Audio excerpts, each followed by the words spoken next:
नमस्कार मित्रांनो. गेल्या दशकामध्ये भारताने ऊर्जा क्षेत्रामध्ये खूपच प्रगती केलेली आपण बघतो. एक अभूतपूर्व असा बदल भारतामध्ये घडला आहे आणि तो म्हणजे मोठ्या प्रमाणात सौर ऊर्जा निर्मितीला सुरुवात झाली आहे. पूर्वी वीज अपुरी असायची, आपल्याला बऱ्याच वेळा वीज उपलब्ध नसायची. आता वीज मिळते आणि या विजेची ही जी पुरवठा वाढवलेला आहे याच्यामध्ये मोठा वाटा हा सौर विजेचा नक्कीच आहे. सौर वीजमध्ये एकतर प्रदूषण कमी होतं, दुसरी गोष्ट म्हणजे स्वस्तामध्ये ही वीज आपल्याला उपलब्ध होते आणि जे सौर पॅनल्स तयार केले जातात किंवा सेल तयार केले जातात त्याच्यातनं मोठ्या प्रमाणावर रोजगारसुद्धा निर्माण होत असतो. अशी ही बहुगुणी सौर ऊर्जा आत्ता आपण स्वतःच्या भरोशावर करू लागलो आहोत. पूर्वी आपण आयात करत होतो, प्रामुख्याने चीनकडनं आयात करत होतो आणि त्यामुळे त्याच्या पुरवठ्याबद्दल एकतर अनिश्चितता होती आणि त्याच्याच जोडीला आपल्याला कॉस्टबद्दलसुद्धा अनिश्चितता होती. परंतु आता आपल्याकडे सौर ऊर्जा मोठ्या प्रमाणावर निर्माण व्हायला लागलेली आपल्याला दिसते. कशी होते ही निर्माण?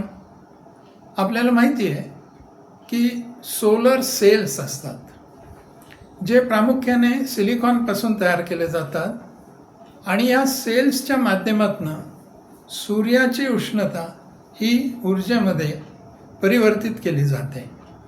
हे सेल्स एकत्र करून एक पॅनल तयार होतो ज्याला सोलर पॅनल किंवा सोलर मॉड्यूल असं म्हणतात आणि या मॉड्यूलमधनं आपल्याला वीज दिसते. हे मॉड्यूल्स आत्ता आपल्याला घराच्या छतावर सुद्धा दिसायला लागलेले आहेत. म्हणजे केवळ उद्योगांसाठीच वीज असं न राहता घरासाठी सुद्धा वीज ही मिळायला लागलेली आहे. 10 वर्षापूर्वी मी आत्ता म्हटलं तसं चीनवर अवलंबून होतो. आता मात्र 10 वर्षात आपली ही उत्पादन क्षमता, सौर पॅनल उत्पादन क्षमता ही 3 गिगावॉटवरून 172 गिगावॉटपर्यंत वाढलेली आहे. सौर सेलचं उत्पादन हे 27 गिगावॉटवरून आता ते 27 गिगावॉट सौर सेलचं उत्पादन क्षमता आपली झालेली आहे. आणि या 27 गिगावॉट सेलमधनं तयार केलेल्या पॅनलमधनं आपल्याला राष्ट्रीय ग्रीडमध्ये जाणारी वीज 144 गिगावॉटपर्यंत पोहोचलेली आहे. थोडक्यात काय, सेलचं उत्पादन वाढलं आहे, त्याच्याचबरोबर पॅनलचं उत्पादन वाढलं आहे आणि त्यातून निर्माण होणारी वीजसुद्धा 144 गिगावॉटपर्यंत पोहोचलेली आहे. म्हणजे केवळ सेल आणि पॅनलचं उत्पादन इथपर्यंतच आपण थांबलेलो नाही, तर त्यातनं वीज उत्पादन करून ती वीजसुद्धा आपण ग्रीडमध्ये ट्रान्सफर करायला सुरुवात केलेली आहे. ही सगळी प्रगती कशामुळे शक्य झाली? त्याला प्रामुख्याने 2 कारणं आहेत. एक कारण म्हणजे PM सूर्यघर मोफत वीज योजना. प्रधानमंत्र्यांनी ही घराघरात सौर ऊर्जा पोहोचवण्यासाठी ही योजना सुरू केली आहे. त्यामुळे आता हे फक्त राजस्थान किंवा गुजरात अशा उष्ण प्रदेशातच न राहता भारतात सगळीकडे आणि छोट्या छोट्या प्रमाणावर सुद्धा वीज उत्पादन व्हायला सुरुवात झालेली आहे. या योजनेअंतर्गत रूफटॉपवर सोलर पॅनल बसवण्यासाठी अनुदान दिलं जातं. देशभरात दररोज सुमारे 10,000 युनिट्स बसवली जात आहेत आणि योजना सुरू झाल्यापासून आत्तापर्यंत सुमारे 40 लाखाहून अधिक अशी पॅनल्स बसणं पूर्ण झालेली आहे. महाराष्ट्र याच्यात 2ऱ्या क्रमांकावर आहे. दुसरी एक योजना म्हणजे प्रोडक्शन लिंक्ड इन्सेंटिव्ह योजना. शेवटी सेल निर्माण केले पाहिजेत आणि मॉड्यूल किंवा पॅनलसुद्धा तयार केले पाहिजेत. प्रोडक्शन झालं पाहिजे. याच्यासाठी एक प्रोडक्शन लिंक्ड इन्सेंटिव्ह योजना सरकारने सुरू केली आणि सर्वच प्रकारच्या उद्योगांसाठी ही आहे, फक्त काही सोलरसाठी नाही आहे. या योजनेअंतर्गत उत्पादनावर आधारित प्रोत्साहन रक्कम ही उत्पादकांना दिली जाते. त्यामुळे सिलिकॉनपासून तयार होणाऱ्या कच्च्या पदार्थापासून ते अंतिम पॅनल तयार होईपर्यंत उत्पादन साखळी ही विकसित झालेली दिसते. या 2 योजनांमुळे सौर ऊर्जा मोठ्या प्रमाणावर निर्माण व्हायला लागलेली आहे. आता उद्दिष्ट काय 2026 साली? तर 1 जून 26 पासून सर्व सौर प्रकल्पामध्ये देशात तयार केलेले, देशात उत्पादित झालेले सौर सेल वापरणं बंधनकारक करण्यात आलेलं आहे. त्यावेळेपर्यंत 42 गिगावॉट, आत्ता 27 आहेत, ते 42 गिगावॉट सौर सेल उत्पादन क्षमता आपली निर्माण करण्याचं लक्ष ठेवलेलं आहे.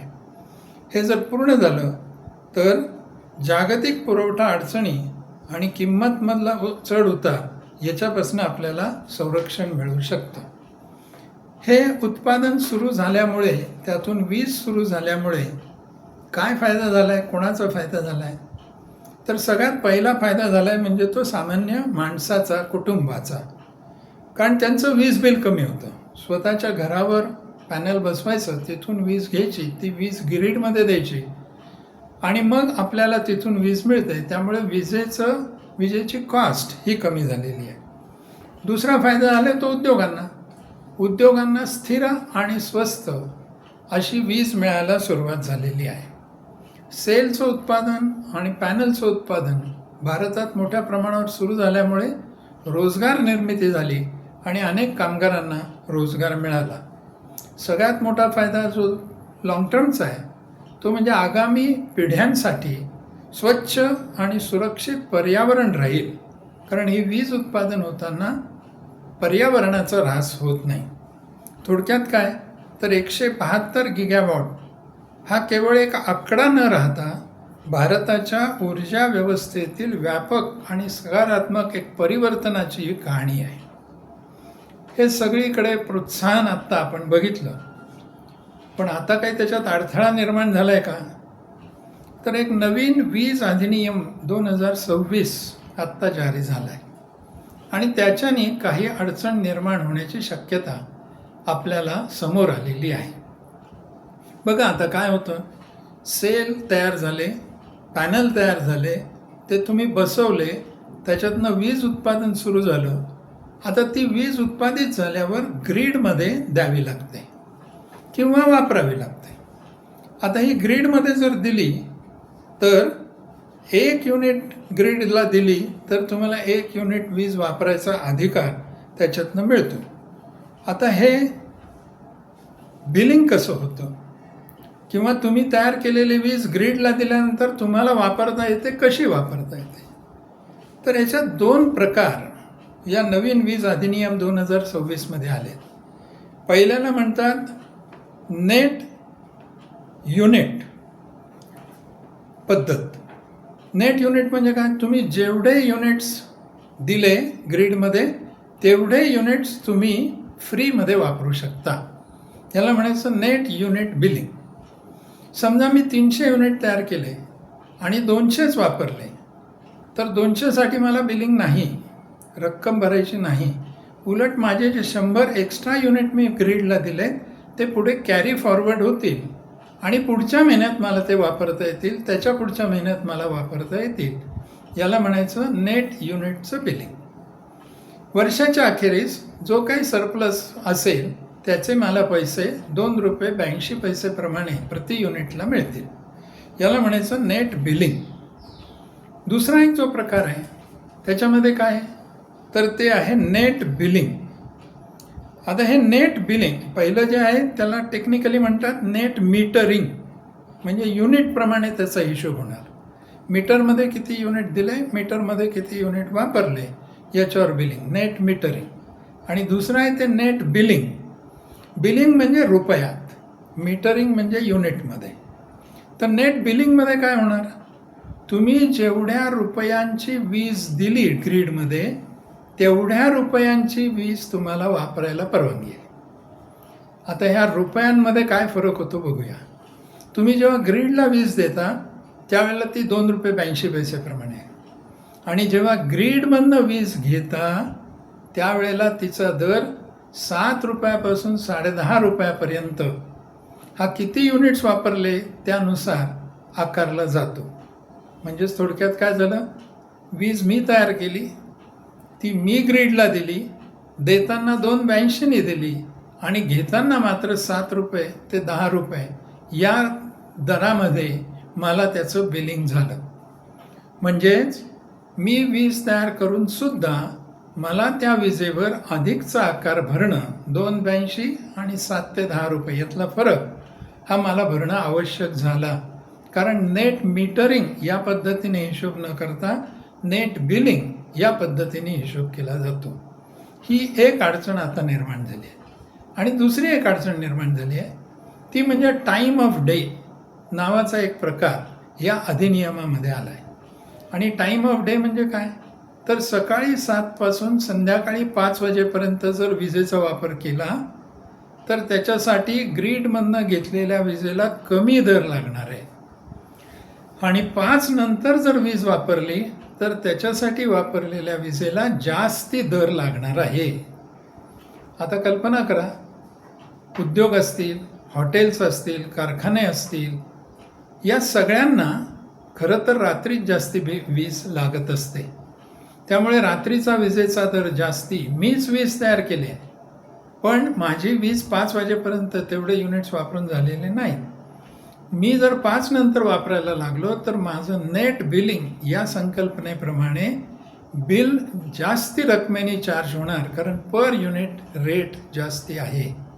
ह्या 2 अडचणी, एक नेट मीटरिंग न करता नेट बिलिंग आलं आणि दुसरं दिवसासाठी विजेचा दर वेगळा, रात्रीसाठी विजेचा दर वेगळा, या 2 गोष्टी वीज उत्पादन करणाऱ्यांना अडचणीच्या निश्चितपणे होऊ शकतात. आणि म्हणून सुरुवातीला जे प्रोत्साहन दिलेलं आहे, आता ह्या अधिनियमाने काय अडथळा निर्माण झाला आहे का?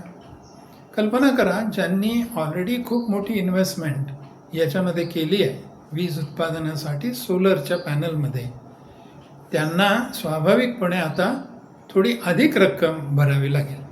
अर्थात डिस्ट्रीब्युशन कंपनीचा जर विचार केला तर त्यांना दिवसभरासाठी फ्लो ऑफ इलेक्ट्रिसिटी सारखा पाहिजे. दिवसा वीज अधिक होते म्हणून वीज ग्रीडला जास्ती येते, ती काही साठवून ठेवता येत नाही. म्हणून हा जो काही डिफरन्स आलेला आहे आता मीटरिंग आणि बिलिंग यातल्या डिफरन्सवर काहीतरी तोडगा काढावा लागेल. दिवसा लावलेला चार्ज आणि 5 नंतर लावलेला चार्ज यातला जो फरक आहे त्यासाठी तोडगा काढावा लागेल. आणि तिसरी एक गोष्ट म्हणजे उपलब्ध असलेल्या विजेचं आपल्याला साठवणूक करायला पाहिजे आणि ती साठवणूक करण्यासाठी बॅटरी बँक ही कल्पना अधिक जोमाने राबवली पाहिजे. हे जर सगळं झालं तर आत्ता प्रोत्साहन मिळालेलं ऊर्जेचं हे क्षेत्र आता जे झपाट्याने पुढे जात आहे ते क्षेत्र असंच पुढे जाईल आणि आपल्या सगळ्यांना कमी खर्चात आणि कमी पर्यावरणाचं नुकसान करणारी वीज मिळू शकेल. आज थांबूया. नमस्कार.